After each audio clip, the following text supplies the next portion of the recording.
and innovation development in Malaysia through dynamic programs and capacity building initiatives. So over to you, Mr. Colbert and Encik Safwan. Good afternoon. Thank you, Anna and Alif. So my name is Colbert, and actually back in 2016 and 2017, I had the privilege of attending, moderating, and even speaking at a few blockchain-related events at the MaGIC office in Cyberjaya. But of course, for today, the main focus is not on me, but on our distinguished speaker and guest, Encik Muhammad Safwan Muhammad Zahari, the Senior Vice President, Technology and Innovation at MaGIC. Dear Encik Muhammad Safwan, so you may now introduce yourself. Hi, Assalamualaikum, good afternoon. Colbert, just Safwan will do, yeah? Safwan will do. So thank you so much to the organizers of Ignite, yeah, Iskandar Investment Berhad, and also sponsors. I am aware that Access Blockchain is also part of a sponsor, partner to this event. Thank you so much for having me. I know that we understand we have a short time, yeah, and perhaps how do you want to start this, Colbert? Yeah, maybe if you have a presentation, maybe you can share that first. Okay, can do, will do. So yes, to the audience that we have here today, yes, I prepared sort of like a quick run through.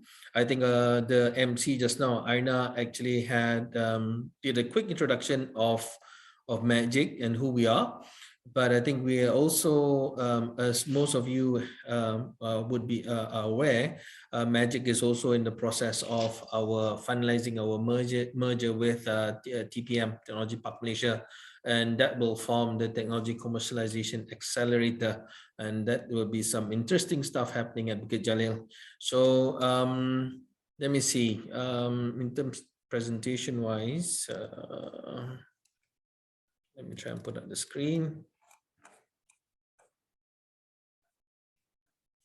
Okay, let me know when you are able to see the screen. Is it up yet? Yes, it's slowly loading. Yes, I can see it now.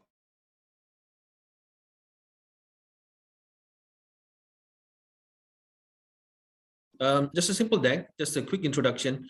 Some of you may have worked with MaGIC before, yeah. And so I will not spend too much time. We've been around for the last 7 years. We're part of an agency of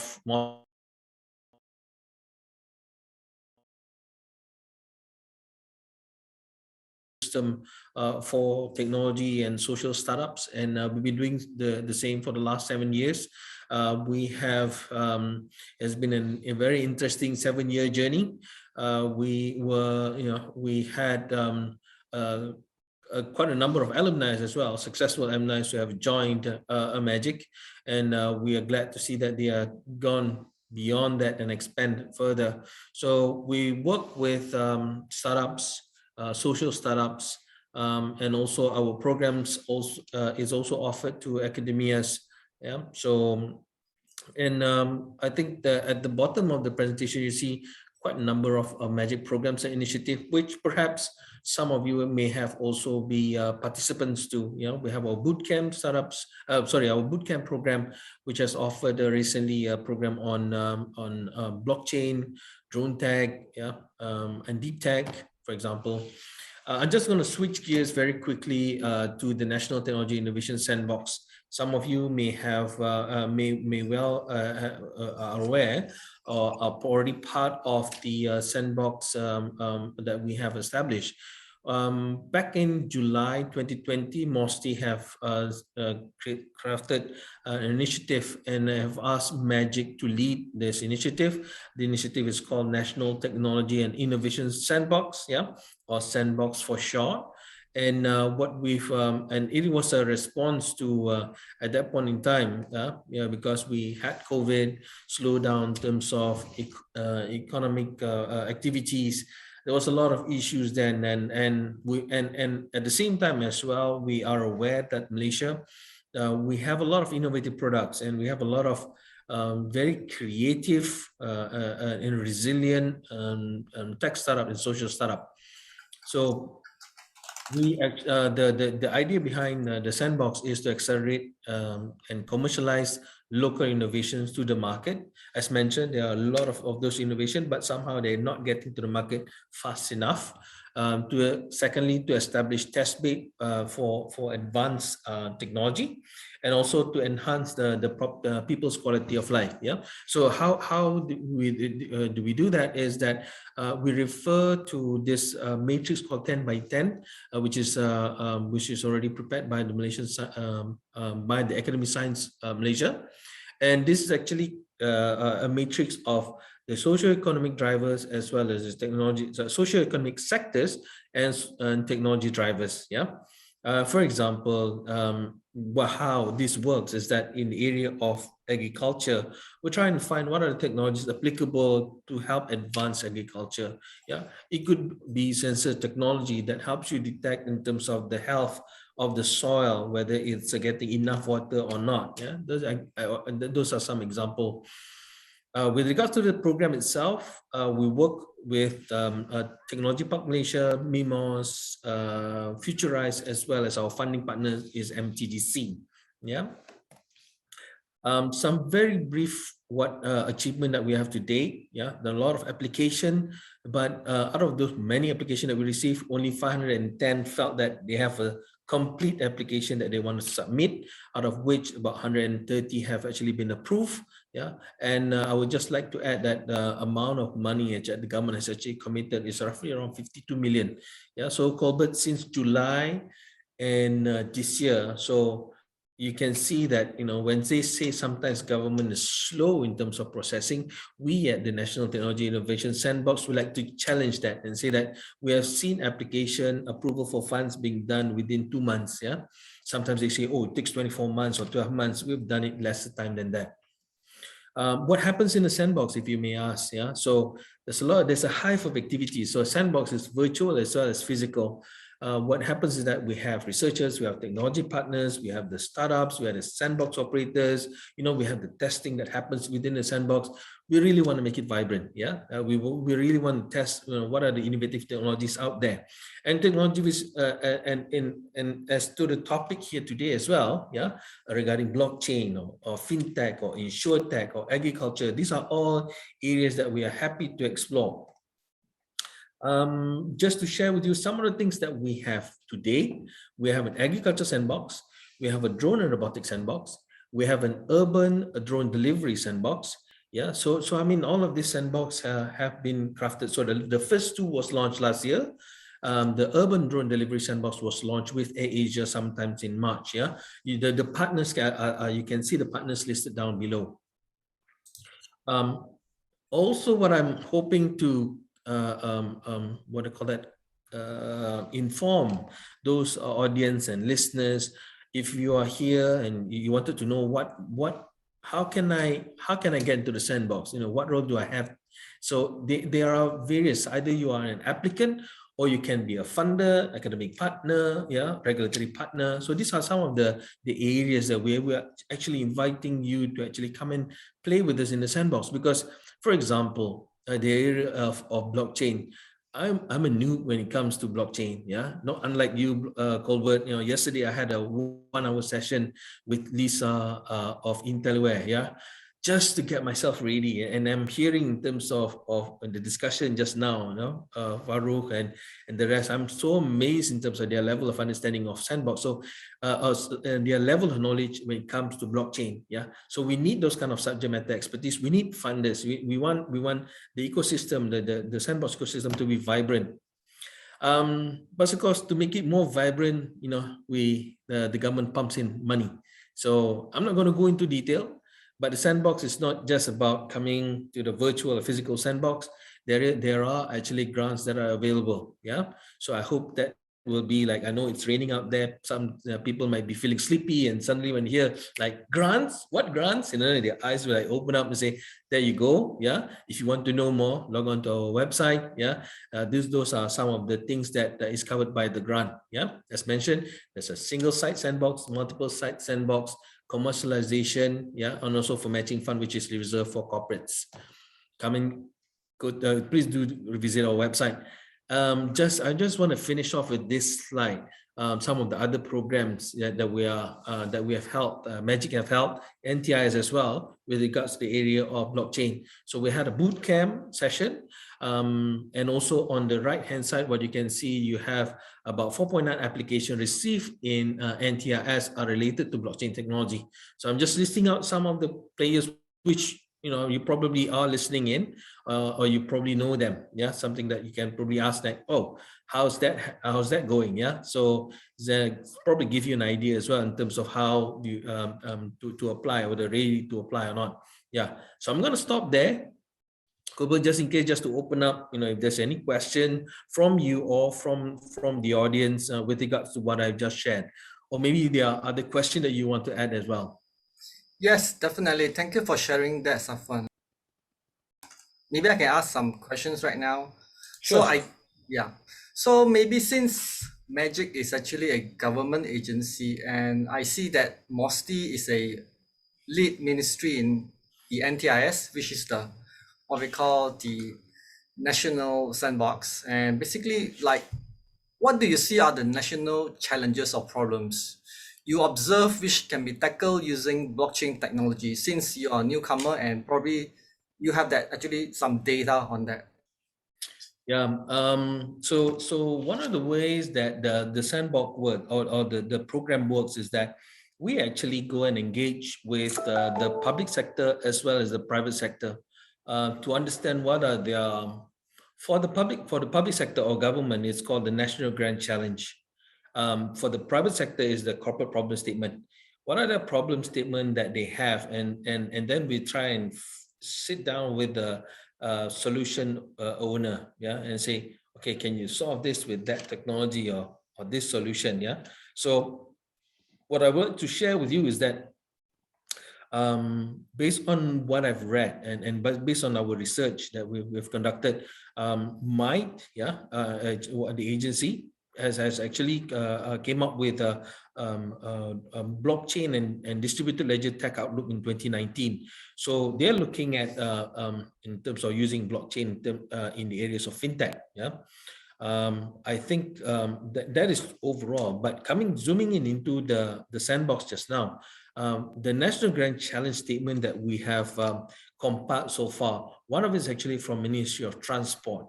And for those of you who are in the area of logistics, so one of the problems that they wanted to address is the inefficiency in supply chain. Yeah. So the ministry is looking for a seamless integration and linkage of freight logistics system across the entire supply chain. Yeah, so I think that for those of you who are very familiar, and I think the problem is not just in Malaysia, but it's everywhere as well. Yeah, because of how the increase in terms of trade, global trade, and talk about cargo and container handling, ports and whatnot. Yeah, so they're looking in terms of that. I believe that based on the study that I've requested some of my colleagues to look into, I think South Korea, they have already have a tracking blockchain for tracking of containers in Busan. Yeah, so these are some of the things that, as mentioned, this is not unique to Malaysia, and this is something that if you are offering that kind of solution and you think that's applicable for Malaysia, something that we can talk. I just want to give one more, Colbert, is in the area of healthcare. Yeah, I think integrity of data in healthcare. And the problem statement that we receive is that, talking about leak and mismatch of private information that could lead to dire consequence in the delivery of medical treatment. So I'm going to just pause there. So those are two examples that what we see. Of course, this is very surface level. The more that we actually have this discussion with the ecosystem player, the more sessions that we attend, such like this, then I think we'll be able to unearth a lot more problems that we may be able to address using blockchain. Yeah, thanks a lot, Safwan. I think, yeah, you're right. So the priority is probably like the problems suffered in the supply chain side, and also like for healthcare, because right now we're going through the COVID thing and all. So I think that's really actually should be the main focus. Thank you.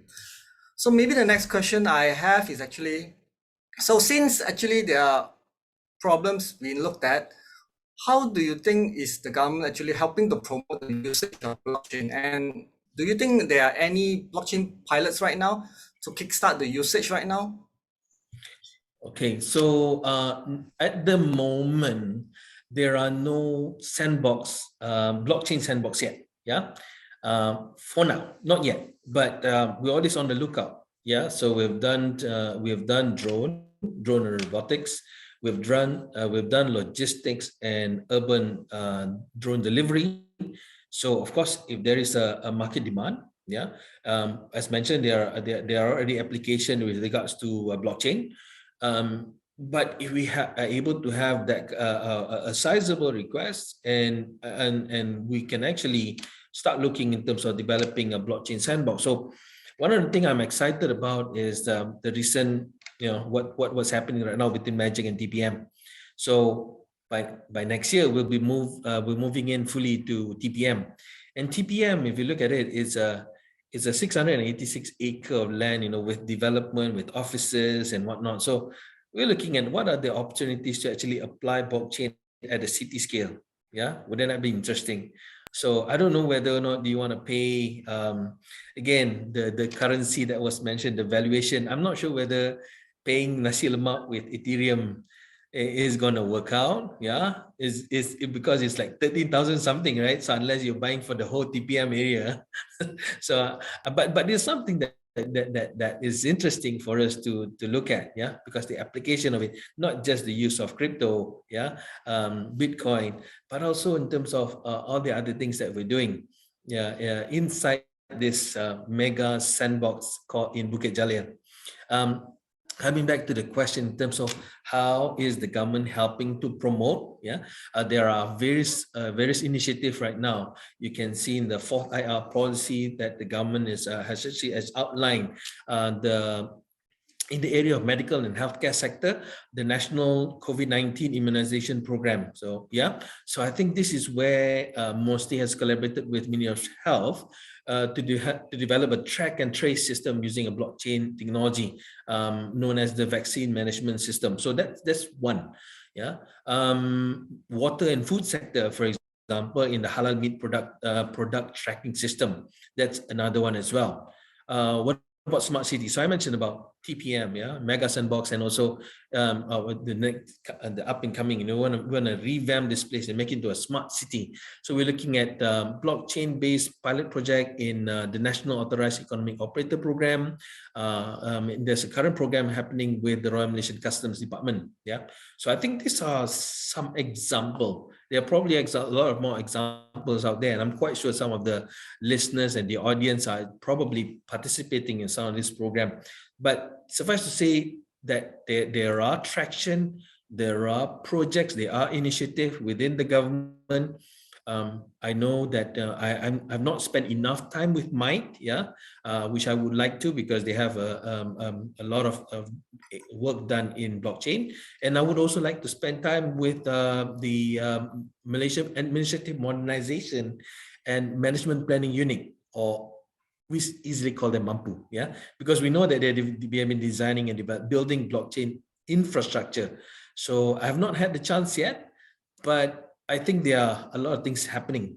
Yeah. Yeah, that's great. So it's good to actually know that actually the vaccine program is using blockchain. And thanks a lot for the information. So I guess like retail people will be happy to hear that. And hopefully one day it will be actually easier for us to actually cross borders with just that app itself, instead of downloading, let's say, multiple apps on your phone. Okay. True. Very true. Yeah. True. Okay, maybe the third question I have is actually more on the specific grants for this industry, because I'm looking at NTIS, the National Technology and Innovation Sandbox. So I guess that is actually quite agnostic in that sense, right? Yeah. So I think it's just that what NTIS is offering is that the sandbox funding. Yeah, it was I shared it with the glance just now, that allows you. I mean, there's funds attached to it. Yeah, so I think we can look at it in terms of, one is incentive with regards to grants. Another one are incentive in the form of facilitation. So NTIS actually offers both the grants, if you are eligible for the grant funding, but at the same time it's also facilitation, because some of the aspects of blockchain, it is quite complex. Yeah. So I only wanted to have a chat with Lisa of IntelliWare yesterday for half an hour, but by the time we finish, it's 1 hour because there's so much that we wanted to cover. Yeah. So facilitation is where we come in and help others to understand the technical aspect of the product or solution. And normally this is done together with the public sector. Yeah, so that once they are able to appreciate what the technology can contribute, then chances are it will relax a bit in terms of the regulatory approach. Some of the thing is just that, yeah, they may not be regulation, they may could be regulation, but it's just that unless we see the benefit, yeah, so we get stuck in discussing regulation. True. Yeah, you're right. So if you don't mind, there's actually a question from the public. So the question goes like this: what are the challenges and probably the wins that actually MaGIC has encountered so far in promoting more impactful outputs from startups? Do you think that's enough actually as a question? No. I never think that it's never enough. Yeah. I think there's a lot more that can be done. I know MaGIC is I just passed my 1 year in MaGIC, and I'm amazed in terms of the speed that is actually moving. I'm also amazed in terms of the speed of some of the government agencies and ministries are moving as well. But if you ask me whether we have done enough, we've never done enough. Yeah, as a taxpayer, I would demand more. Yeah, but at the same time, also it's the area that we are dealing with as it's not an easy topic to understand. Yeah, it is a complex matter with far-reaching implication if you do not do it well. But if you ask me whether have we been successful in terms of promoting, yes, I would say to some extent, yes. Yeah. So one of the companies that MaGIC / as our role, as our role as well as NTSC Secretariat, we have seen the first the first project that's completed the milestone in in the program, a company called Biogenes, yeah, which actually deals with the rapid test kit for COVID-19, and we are now hoping to help it go through commercialization process. I think this is an exciting time. We're seeing a lot more after 1 year. They're finishing their 6 to 12 months. Target was 6 months, but then COVID also prolonged. But we are seeing a lot more success case studies coming up. Yes, I would say that yes, we are seeing quite a number. Yeah. But I'll fall back to my earlier statement. As a taxpayer, yes, we need to do more. Yeah, thank you so much for that, Safwan. So of course the problem is that we don't have much time right now, and we probably